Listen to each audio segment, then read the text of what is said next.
नमस्कार, राधे राधे। मैं Sanjeet Singh Rajput Vrindavan property show में स्वागत करता हूं और अभी मैं हूं विश्व प्रसिद्ध टीवी चैनल दिशा टीवी के स्टूडियो में। मेरे साथ स्टूडियो मौजूद है प्रॉपर्टी एक्सपर्ट मिस्टर सुरेंद्र उत्रेजा जी और साथ में हैं डॉक्टर रेणु अरोरा जी। तो सर, सबसे पहले आपसे मेरा पहला क्वेश्चन ये है कि आप वृंदावन को किस नज़र से देखते हैं और आपकी यहाँ पे लगाव सर कैसे हुआ वृंदावन से? मैं थोड़ा सा आपको पहले इंट्रोडक्शन देना चाहूँगा वृंदावन के बारे में, फिर मैं आपको थोड़ा सा उसकी प्रॉपर्टी के बारे में बताना चाहूँगा। सबसे पहले मैं आपको इंट्रोडक्शन देना चाहूँगा कि जिस वृंदावन की हम बात कर रहे हैं वो वृंदावन कहाँ पर है और क्यों मतलब इतना फेमस है। तो ये जो वृंदावन है ये हमारा एक नॉर्थ इंडिया में उत्तर प्रदेश का मथुरा डिस्ट्रिक्ट का पार्ट है। जो मथुरा डिस्ट्रिक्ट अपने आप में पूरी फेमस है। यहाँ पर अगर अब मैं रियल एस्टेट की आपको थोड़ा सा बताना चाहूँगा कि यहाँ पर जो रियल एस्टेट है वो अपने आप में कुछ अलग तरीके से परफॉर्म किया। जैसे कि इसको हम कई कैटेगरीज में बांट सकते हैं। पहली कैटेगरीज ये है कि हम लोग बात करते हैं 2005 से पहले की। अगर मैं रियल एस्टेट की बात करूँ, एज ए एक्सपर्टीज की अपनी बात करूँ, जो मैंने अपनी सारी रिसर्च करी है, जो मैंने अपना डिस्कशन अपने जो नोट्स वगैरह बनाए हैं या जो देखा समझा है, तो मैं उसके पॉइंट से आपको बताना चाह रहा हूं कि 2005 से जो प्रॉपर्टी थी वो एक अलग थी और 2000 से 5 से लेकर के 2010 तक का जो पार्ट रहा वो एक सफर अलग तरह से रहा और 2010 के बाद का जो पार्ट है अलग रहा। अब मैं सबसे पहले आपको ये बताऊंगा कि 2005 से पहले यहां पर क्या चीजें रियल एस्टेट से जुड़ी थी और क्या हो रहा था। तो वो इस तरीके से है कि 2005 से पहले जो यहाँ पर प्रॉपर्टीज थी वो एक ट्रेडिशनल काम हुआ करते थे। ट्रेडिशनल का मतलब है कि मैं आपको बताऊंगा कि ट्रेडिशनल का मतलब हुआ कि जिस तरह से यूपी के सभी शहरों के अंदर अनऑर्गेनाइज्ड काम होते हैं, रियल एस्टेट चल रहा है, उसी तरीके से चल रहा था। जैसे कि शुरू में मथुरा ही था, उसी पे रियल एस्टेट का एक फोकस हुआ करता था। वृंदावन तो बाद में 2010 के आसपास जो है धीरे धीरे बढ़ते बढ़ते आज पूरा बूम पे आ गया और पूरी दुनिया इसको देख रही है और हर आदमी प्रॉपर्टी लेना चाह रहा है। तो मैं 2005 की जो बात बता रहा हूं, तो 2005 तक जो था एक मथुरा डिस्ट्रिक्ट थी, उसके एक बाजार हुआ करते थे। उन बाजारों के अंदर ट्रेडिशनल नीचे दुकानें और ऊपर मकान हुआ करते थे। इसी तरीके से ट्रेडिशन चल रहा था। अनऑर्गेनाइज रियल एस्टेट पनप रहा था, वही बढ़ रहा था, वही सब चीज चल रही थी। लेकिन 2005 के बाद क्या हुआ, 2005 से लेकर 2010 के बाद 10 से के बीच में आपको बताऊंगा कि 2005 में के बाद धीरे धीरे दिल्ली एनसीआर का लोग धीरे धीरे वृंदावन की तरफ आने लगे। उनका डेली आना जाना बढ़ने लगा और जैसे जैसे बढ़ने लगा तो स्टेट गवर्नमेंट और साथ में सेंट्रल गवर्नमेंट इन दोनों ने एक फोकस करना स्टार्ट कर दिया। जैसे ही ये उत्तराखंड हमारा यूपी से अलग हुआ और हमारा उत्तर प्रदेश के अंदर जो वृंदावन है इसके ऊपर फोकस हमारा आ गया, क्योंकि हरिद्वार से फोकस हरिद्वार उत्तराखंड में चला गया। तो ये ऐसा एक धार्मिक स्थान था जो दिल्ली के बहुत ज्यादा नजदीक था। इसको गवर्नमेंट ने, सेंट्रल गवर्नमेंट ने, स्टेट गवर्नमेंट ने इसको उठाना शुरू करा। एक यहाँ पर एक्टिविटीज आनी स्टार्ट हुई। यहाँ महायोजना, परियोजना, हेरिटेज सिटी, मॉडल सिटी और भी पता नहीं क्या क्या। यहाँ पर धीरे धीरे मैं आपको एक एक करके सब बताऊंगा कि किस तरह से ये सारी चीज चलती चली गई। तो 2005 से लेकर 2010 का जो टाइम था वो मथुरा के अंदर अनऑर्गेनाइज था, उस तरीके से चल रहा था।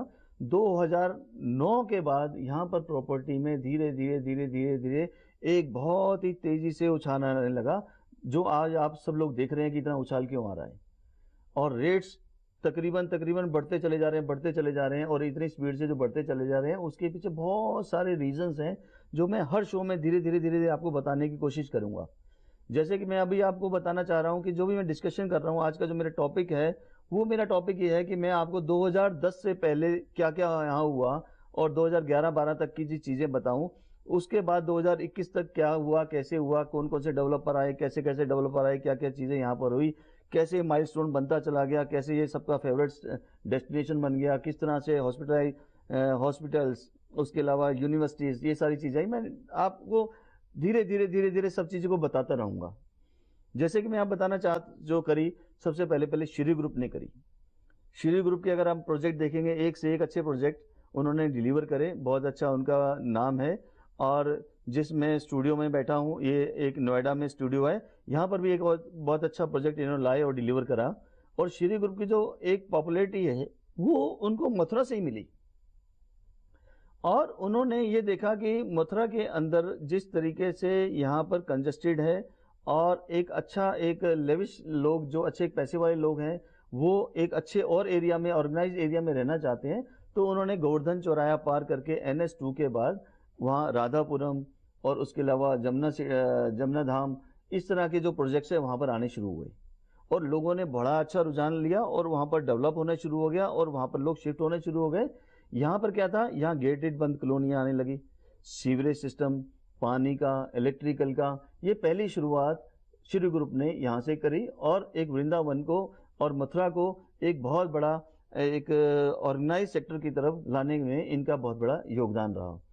अगर मैं बात करूं 2010 तक की, 2005 से लेकर के, तो हमारा जो गोवर्धन चौराया पार करके NH2 के बाद जो कॉलोनीज आई, गेटबंद कॉलोनीज आई, उस कॉलोनीज के अंदर मतलब आप देखेंगे वहाँ 3 डेवलपर मेन काम करते थे। एक डेवलपर जो मैं आपको बता रहा हूँ कि ये श्री ग्रुप था, दूसरा बेरीवाल ग्रुप, उन्होंने हाई राइज लाए वहाँ पर। और हाई राइज का पहली बार ऐसा चलन हुआ मथुरा के अंदर, मथुरा वृंदावन के अंदर, कि हाई राइज की भी डिमांड आने की, ये कभी किसी ने महसूस ही नहीं किया था। अदरवाइज ग्राउंड+2, ग्राउंड+1 या कोठीज मकानों में तक ही लोग थे।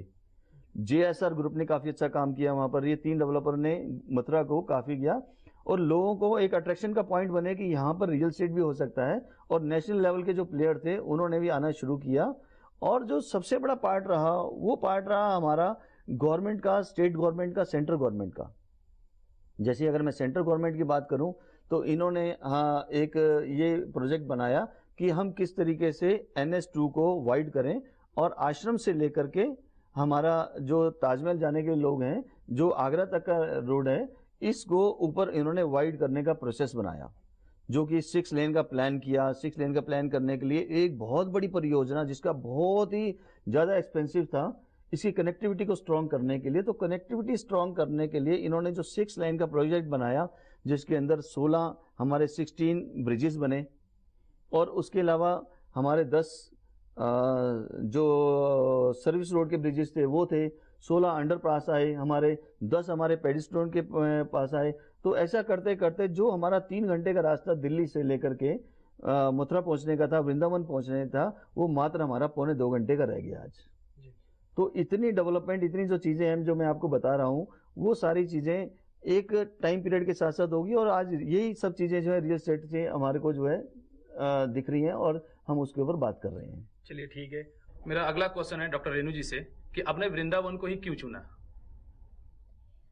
देखिए sir, as a naturopath doctor मैं आपको समझाना चाहूँगी। नेचुरोपैथ क्या है? एक ड्रगलेस थेरेपी, जिसमें आपको ड्रग्स नहीं दिया जाता। आपका शरीर जिन तत्वों से बना है ना, उसी के थ्रू हम बीमारी को दूर करते हैं। अगर हम बीमार हैं, चाहे वो मेंटली या फिजिकली, हमारा शरीर बना है 5 तत्वों से। शरीर के 5 तत्वों से बना है, जिसमें भूमि है, वायु है, आकाश है, जल है और अग्नि है। ठीक है, ये जैसे हमारा हाथ है, इस भगवान बोलते हैं ना, इसी में हमारे 5 तत्व भी हैं। तो अगर हम शहरों की बात करें तो शहरों में ये 5 तत्व मिसिंग होते हैं। कहीं हमें भूमि नहीं मिलती, कहीं हमें हवा नहीं मिलती, खुली हवा नहीं मिलती, कहीं कोई कमी, कहीं कोई कमी। इससे क्या है कि हमारे सारों जो 5 एलिमेंट है ना, वो बैलेंस नहीं हो पाते, और बैलेंस नहीं होते तो हम बीमार हो जाते हैं। वृंदावन आके मुझे वो 5 तत्व मिले जो मुझे नहीं, सबको चाहिए। खुली हवा, हर तरफ हरियाली ही हरियाली, ऑक्सीजन ही ऑक्सीजन। आपने पीछे देखा होगा, ऑक्सीजन के लिए मारा मारी थी, एक सिलेंडर 50-50 हजार का था, और यहाँ तो भगवान फ्री में दे रहा ना आपको, खुली सांस। धरती है, इतनी प्योर धरती है कि आप नंगे पैर चलोगे ना तो आपका पूरा अर्थ एलिमेंट बैलेंस हो जाएगा। ठीक है, आकाश आपके सिर पे है खुला, 3 तत्व हो गए। पानी यहाँ का प्योर है। आपने देखा कोई आरओ का पानी ऐसा पीता भी नहीं होगा, जहाँ नल मिला वही पानी पी लिया, वहाँ आरओ का पानी भी प्योर नहीं है। तो वो 5 तत्व यहाँ मिले तो मुझे वही चीज यहाँ पे खींच के लाई। और मैं मतलब सब लोगों को, पूरे वर्ल्ड को मैं ये बताना चाहती हूँ कि अगर आपको रहना है ना, ये बंद जो ये घर बन रहे हैं ना जो शहरों में, जिसमें आप लॉकडाउन ही हो गए, उस लॉक से बाहर निकलेंगे तभी आप मेंटली भी हेल्दी रहेंगे और फिजिकली भी हेल्दी रहेंगे। ये मेरा रीजन था, और एज अ हीलर भी ये चीजें बहुत जरूरत है। अगर आपको मेंटली भी फिट रहना है तो आपको खुली हवा में जाना पड़ेगा। आपका बहुत बहुत धन्यवाद, आपने बहुत अच्छा हमारे क्वेश्चन का आंसर दिया आपने। Thank you. और अब सुंदर जी आपसे एक क्वेश्चन पूछना चाहूंगा कि हर एक आदमी का एक चलो सपना तो है वृंदावन जाने का या वह प्रॉपर्टी लेने का, लेकिन मैं आपसे एक चीज क्वेश्चन ये जरूर करना चाहूंगा कि अगर मुझे दिल्ली में रहता हूँ या नोएडा में रहता हूँ तो वृंदावन जाने का अप्रोच क्या है वहां पे? अगर मुझे जाना हो तो आप बताएंगे कि जैसे मैं घूमने का मन हो कि मैं जाऊं वहां पे, तो मैं कैसे वहां पहुंच सकता हूँ? वहां के कनेक्टिविटी की क्या है? रेलवे स्टेशन हो या बस स्टैंड हो या जो अपना एयरपोर्ट कौन सा आता है, प्लस वहां कहाँ हम ठहर सकते हैं, क्या खा सकते हैं, क्या घूम सकते हैं? क्योंकि आप ऑलरेडी वृंदावन में काफी सालों से वहां पे हैं, तो इसकी जानकारी आपसे अच्छा कोई नहीं दे सकता, शायद मुझे लगता है ऐसा। नहीं, बिल्कुल आप ठीक कह रहे हैं कि मुझे इतने साल हो गए वहाँ पर काम करते हुए, इन चीज़ों के ऊपर वर्किंग करते हुए। मैं आपको बताना चाहूँगा कि देखिए सबसे पहले जो मेन चीज़ है वो कनेक्टिविटी जो है, हर जगह से कनेक्टिविटी उसकी बिल्कुल बेस्ट है। बेस्ट इससे ज़्यादा बेस्ट क्या हो पाएगी कि अगर आप दिल्ली की बात कर रहे हैं, दिल्ली नोएडा के रहने वाले हैं, आप NH2 से, जिसका अभी नाम नया जो है NH19 हुआ है, आश्रम के थ्रू होते हुए पलवल कोसी होते हुए वृंदावन पहुंच सकते हैं। और दूसरा, आप नोएडा से आपका जो यमुना एक्सप्रेसवे है वहां से होते हुए वृंदावन पहुंच सकते हैं। ये मात्र 145 किलोमीटर का डिस्टेंस है और यमुना नदी के किनारे स्थित ये 145 किलोमीटर के डिस्टेंस पे है और छोटा सा वृंदावन है जहाँ इतनी पॉजिटिविटी है, आप वहाँ पर आ सकते हैं। और यहाँ पर आकर के अगर देखेंगे तो यहाँ पर होटल्स की कोई कमी नहीं है, इंफ्रास्ट्रक्चर की रोड्स देखेंगे, इतनी अच्छी क्वालिटी की रोड्स हैं। आप देखिए क्या रोड से कनेक्टिविटी से ही शहर होता है। तो आपके जो डिस्टेंस है मैटर ही नहीं करता आज की डेट में। और दूसरी बात, आप 24 घंटे कभी भी किसी रोड से अगर आएंगे आप सेफली वृंदावन पहुंच सकते हैं। आप रात को 2 बजे निकले वृंदावन के लिए, वृंदावन आए 2 बजे, 2 बजे वृंदावन जाएं, तब भी रात को दिन को सेफ्टी सिक्योरिटी पॉइंट से कुछ नहीं है। जो लोगों के माइंड में पहले एक यूपी की माइंड में चीज़ें थी कि यूपी के अंदर ऐसा होता है, यूपी में सेफ्टी नहीं है, यूपी में सिक्योरिटी नहीं है, यूपी के अंदर क्राइम होता है, यूपी के अंदर ऐसा आएगा। योगी जी के आने के बाद सारी चीज़ों के ऊपर इतना कंट्रोल है कि वहाँ के अपराधी भी थर थर कांपते हैं और उन्होंने अपना व्यापार करने शुरू कर दिया, अपराध को करना ही बंद कर दिया है। रियली बता रहा हूँ मैं, एक एक चीज़ की इतनी सुनवाई है आज की डेट में। जिस तरीके से यूपी में काम हो रहे हैं, वृंदावन में काम हो रहे हैं, मथुरा में काम हो रहे हैं, कनेक्टिविटी हो रही है, भरपूर पैसा आ रहा है, इतना पैसा आ रहा है कि हमारे पास पैसा वहाँ पर लगाने के लिए गवर्नमेंट के पास इतना अवेलेबल रहता है कि फंड्स की शॉर्टेज ही नहीं होती। इवन कि कोविड के टाइम में भी नई नई योजनाएं आ रही हैं और पैसा लगता चला रहा है। तो आप किसी भी रास्ते से कभी भी आएंगे तो मैं आपको बता रहा हूँ 3 रास्ते हैं आने के। अगर आप आगरा से होके आते हैं तो 58 किलोमीटर की दूरी पे आपको आगरा से आते हैं, NH2 से आ सकते हैं आगरा से। उसके अलावा यमुना एक्सप्रेस भी आ सकते हैं। इधर अगर आश्रम से आए, आश्रम पलवल कोसी होते हुए आप वृंदावन पहुंच सकते हैं और नोएडा से होते हुए आप यमुना एक्सप्रेस से होते हुए वहां पर आप वृंदावन पहुंच सकते हैं। तो सुरेंद्र जी से एक क्वेश्चन और मेरा है कि आपने वृंदावन के बारे में कुछ और मुझे बताइए, क्योंकि रीजन ये है कि मुझे वृंदावन के बारे में कुछ भी नॉलेज नहीं है, तो मैं उम्मीद करता हूँ कि आपसे अच्छा कोई मुझे बता नहीं पाएगा, तो कृपया करके आप जरूर मुझे बताएं उसके लिए। ठीक है, आपने जैसे कहा कि आपको वृंदावन के बारे में भी बहुत कुछ नहीं पता है। अगर आप एक दिन भी वृंदावन आ जाए ना तो आपका अगले दिन जाने का मन नहीं करेगा। ये मैं बिल्कुल दावे के साथ कह रहा हूँ। लोग तरसते हैं यहाँ पर आने के लिए और वो ये कहते हैं कि हे भगवान, हमारे को 10 मिनट के लिए वृंदावन भेजो, हमें 1 घंटे के लिए भेजो, हमें 1 दिन के लिए भेजो, हमें 10 दिन के लिए भेजो, हमें हमेशा ये वास मिल जाए वहाँ पर। ऐसी मनोकामना के साथ लोग आते हैं। जब भी लोग आते हैं, देखिए मेरे पास ना इतनी दूर दूर से कॉल्स आती हैं, इतनी तरह के फ़ोन्स आते हैं, इतनी तरह की बात आती है। मैं आपको बड़ी एक राज की बात बताता हूँ। वो ये बात है कि मेरे पास कॉल्स आती हैं कि मैं वृंदावन में बसना चाहता हूँ, सर मैं क्या करूँ? और मैं उन्हें क्या कहता हूँ, मैं कहता हूँ वृंदावन में तुम तो बसना चाहते हो, क्या वृंदावन भी तुम्हें बसाना चाहता है कि नहीं चाहता? ये तुमने कभी सोचा है क्या? जी जी, आपने बिल्कुल सही। यहाँ पर वृंदावन के अंदर सिर्फ वही बस सकता है जो मन का साफ है, उसके अंदर कभी भी कोई छल कपट की भावना नहीं है और सुख पाना चाहता है और सुख को देना चाहता है। वृंदावन में बसना जो है ये एक ब्रजवासी बनना, ठीक है, ये अपने आप में बहुत बड़े, कहते हैं कि 7 जन्म के पुण्य करने के बाद ब्रजवासी बनने का मौका मिलता है। मतलब और ये कहना है कि जब तक राधा रानी की कृपा नहीं होगा कोई वहां बस नहीं सकता। मतलब पहले उनकी परमिशन चाहिए, तब जाके वहां पे हम बस सकते हैं। जी, ये जब आप वृंदावन में आएंगे तो वृंदावन में बसने के लिए मैं आपको बताऊंगा बहुत सारे स्थान हैं यहाँ पर, बहुत सारे प्रोजेक्ट्स हैं जहाँ पर आप बना करके रह सकते हैं। और मैं आपकी नॉलेज के लिए एक चीज़ और भी बताना चाहूँगा कि वृंदावन का जो नाम है, इसको जो है सिटी ऑफ विडो भी कहते हैं। सिटी ऑफ विडो क्यों कहते हैं? सिटी ऑफ विडो कहने का मतलब यह है कि वृंदावन के अंदर कम से कम 15 से 20 हजार विडोज हैं जो यहाँ पर रहती हैं, और इतनी फंडिंग्स बाहर से आती है उन लोगों के लिए, और इतना सुकून की जिंदगी जीते हैं वहाँ पर। देखिए, जिसके हस्बैंड नहीं है, ठीक है, और अपने परिवारों से अलग हैं, यहाँ आकर के रहते हैं, तो आप देखिए पूरे वर्ल्ड के अंदर ऐसे स्थान को ही क्यों चुना गया? कुछ खास है तभी तो। दूसरी बात, श्री कृष्ण जी की जो लीलाएं हैं वो वृंदावन में होती हैं। श्री कृष्ण जी का जो जन्म स्थान है वो मथुरा का है। मथुरा इसलिए फेमस है कि वहां पर श्री कृष्ण जी का जन्म स्थान है, और वृंदावन इसलिए फेमस है कि श्री कृष्ण जी की लीलाएं यहाँ पर होती हैं। जो श्री कृष्ण जी की लीलाएं होती हैं और जन्म स्थान है, भगवान ने एक मथुरा को ही क्यों चुना, ये भी सोचने वाला विषय है। वहां पैदा होने के लिए उसी को ही क्यों चुना? वृंदावन को ही रासलीला के लिए क्यों चुना? ये एक प्यार की नगरी है। बहुत लोग आते हैं, ये कहते हैं I lost my heart in Vrindavan. I lost my heart, मैंने अपने दिल को खो दिया, क्योंकि ऐसा अनुभव, ठीक है, आपको महसूस होगा, ऐसी चीजें होंगी जो आपको जाने के लिए मतलब रोकने के लिए मजबूर करेंगी और जाने नहीं देंगी। और आपने अगर वहां पर बिहारी जी के मंदिर में दर्शन कर लिए, राधा वल्लभ जी के मंदिर में दर्शन कर लिए, इस्कॉन के दर्शन कर लिए, प्रेम मंदिर घूम लिए, आप महारानी वैष्णो देवी मंदिर घूम लिए, ये स्थानों के दर्शन करने के बाद जब आप अपने घर में बैठोगे तो आपको बार बार इनकी याद आएगी, बार बार ये आपको स्थान बुलाएंगे, आप सारे कामों को छोड़कर जाएंगे। आपने देखा होगा कि हर महीने यहाँ पर आने वाले लोग हैं।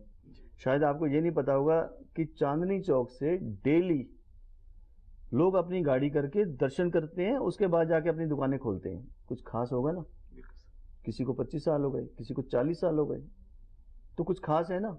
तो जो कुछ खास है उसी में बसने के लिए, उसी को हम लोग वहां पर आशियाना देने के लिए लोगों को बुला रहे हैं, या समझा रहे हैं, बता रहे हैं कि आप आइए, समझिए कि आपने जिन चीजों को समझा नहीं है, जो चीजें आप तक पहुंची नहीं है, उन तक मैं अपने शो के माध्यम से हर हफ्ते पहुंचाने की कोशिश कर रहा हूं। क्योंकि जब आप जानते हैं, समझते हैं, तभी आपको मालूम रहता है। दूर बैठे बैठे कुछ नहीं आपको महसूस होता। जब आप उसकी बारीकियों में जाते हैं तब आपको लगता है कि ये इतना ज्ञान है यहाँ पर, इतनी सब चीजें हैं। एक छोटे से वृंदावन को पूरे दुनिया के अंदर क्यों माना जाता है, ये भी एक सोचने वाली बात है।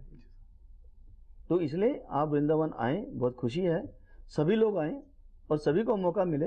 यहाँ पर अच्छे होटल्स हैं और खरीदने के लिए अच्छे प्रोजेक्ट्स हैं। यहाँ पर बड़े बड़े नेशनल लेवल के प्रोजेक्ट्स हैं यहाँ पर, और उसके अलावा लोकल डेवलपर्स भी यहाँ पर काम करते हैं। अगर मैं प्रोजेक्टों के नाम गिनवाऊंगा आपको, तो प्रोजेक्टों के नाम है ओमेक्स एटर्निटी, यहाँ पर काफ़ी सालों से काम कर रहा है। एनके ग्रुप काम कर रहा है यहाँ पर, इसमें गिरिराज ग्रुप काम कर रहा है, सनसिटी ग्रुप काम कर रहा है, उसके अलावा केशव मजेस्टिक काम कर रहा है, और उसके अलावा और श्री ग्रुप के प्रोजेक्ट्स हैं यहाँ पर। उसके साथ साथ हर साल, हर कुछ साल बाद कोई ना कोई नया डेवलपर्स आ रहता है। और सबसे अच्छी बात देखिए, एक भी प्रोजेक्ट फेल नहीं हुआ कभी वृंदावन के अंदर। ये बहुत बड़ी बात है। एक भी प्रोजेक्ट, बाकी दुनिया के हर कोने में उठा लो, क्योंकि यहाँ पॉजिटिविटी इतनी है, इतनी फीलिंग्स हैं, इतनी प्रॉपर्टी बूम है। हर प्रोजेक्ट्स में हर आदमी ने लिया है और डिलीवर हुआ है, और डिलीवरी भी का जो टाइम है वो भी बहुत ज्यादा स्टिक रहा है और टाइमली पूरा हुआ है। जैसे कि आजकल एक चंद्रोदय मंदिर का आपने चर्चा सुना होगा। जी, बहुत सुना है सर। ठीक है, ये वर्ल्ड का टॉलेस्ट टेम्पल आ रहा है। तो हर जो एपिसोड आएंगे, उन एपिसोड में हर बार आपको कुछ डेवलपर्स के बारे में बताऊंगा, मैं कुछ जो वहाँ के सेल्स के अच्छे लोग हैं उनसे मिलवाऊंगा आपको। आप अपने किसी प्रोजेक्ट में जो भी इंटरेस्ट हो ले सकते हैं, समझ सकते हैं, और उनके जो डेवलपर्स के जो ऑनर्स हैं उनसे, उनके मार्केटिंग के लोगों से भी आपको फेस टू फेस मुलाकात कराऊंगा।